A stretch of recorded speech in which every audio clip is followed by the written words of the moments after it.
దయచేసి నీ మాట. It was not a restriction but it was a reservation for the king of glory to come.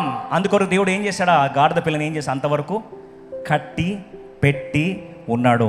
ఈరోజు ఒక ప్రాంతంలో కట్టివేయబడి ఉన్నావా?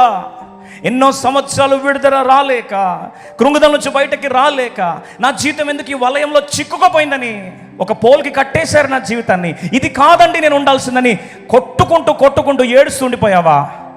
అలా కట్టి వేయబడి ఉండకపోతే ఆ రాజు, మహిమగల రాజు, నీ కొరకు ఏర్పరచబడిన వాగ్దానం, నీ కొరకు ఏర్పరచబడిన ప్రవచనాలు నెరవేరకుండా, గల్లంతు కాకుండా దేవుడిని నా ప్రాంతంలో ఏం చేశాడు? కట్టి పెట్టాడు. కొన్నిసార్లు దేవుడిని కట్టి పెడతాడు. ఎక్కడ? కొన్ని ప్రాంతాలు కట్టేస్తాడు. నువ్వు ట్రై చేసి విడుదల రాక, ఎందుకు నా బతుకుతో ఆటాడుతున్నావు ప్రభు అంటే, ప్రభు అంటాడు, ఏయ్ నిన్ను కట్టేసి ఎందుకంటే వదిలేస్తే ఏ ప్రవచనం అయితే నీ కొరకు 100 సంవత్సరాలుగా ఎదురు చూస్తుందో ఆ టైం కల్లా నువ్వేమంటావు?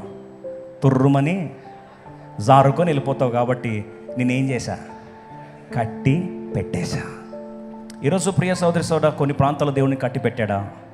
కొన్ని ప్రాంతాల్లో నువ్వు కదలలేక మగ్గిపోతొచ్చావా?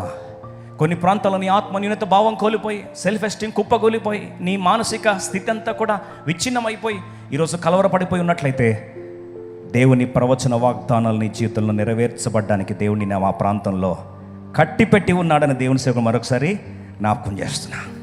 మహిమగల రాజు ఈ గాడిద పిల్ల మీద ఎక్కి రాబోతున్నాడని ఆ గాడిద పిల్లకి తెలుసా? ఈరోజు నేను అడుగుతున్నా, మనలో చాలామందికి మహిమగల రాజు మనల్ని వాడుకోబోయే పాత్రగా మనల్ని ఏర్పరచుకొని ఒక ప్రాంతంలో తీసుకొచ్చి కట్టేశాడని, ఒక ఉద్యోగానికి, ఒక వ్యక్తికి, ఒక సంస్థకి, ఒక ప్రాంతానికి, ఒక దౌర్భాగ్యకరమైన స్థితికి నేను అప్పగించాడని ఈరోజు బాధపడుతున్నట్లయితే, కొన్ని ప్రవచనాలు నీ పట్ల నెరవేర్చబడబోతున్నాయి. అది ఈ రోజే ఆ వాగ్దానం నెరవేర్చబడను గాక. ఆకస్మికంగా ఏదో దేవునికి ఆలస్యం చేయట్లే, ఉద్దేశపూర్వకంగానే, సంకల్పము సిద్ధంగానే దేవుని పట్ల ఏం చేస్తున్నాడు? ఆలస్యము చేస్తున్నాడు. ఈరోజు ఎవరు ఆలస్యం మీద బాధపడుతున్నారో ఒక అద్భుతమైన మాట మరొకసారి దేవుడి మాట ద్వారా నేను ఓదార్చునుగాక.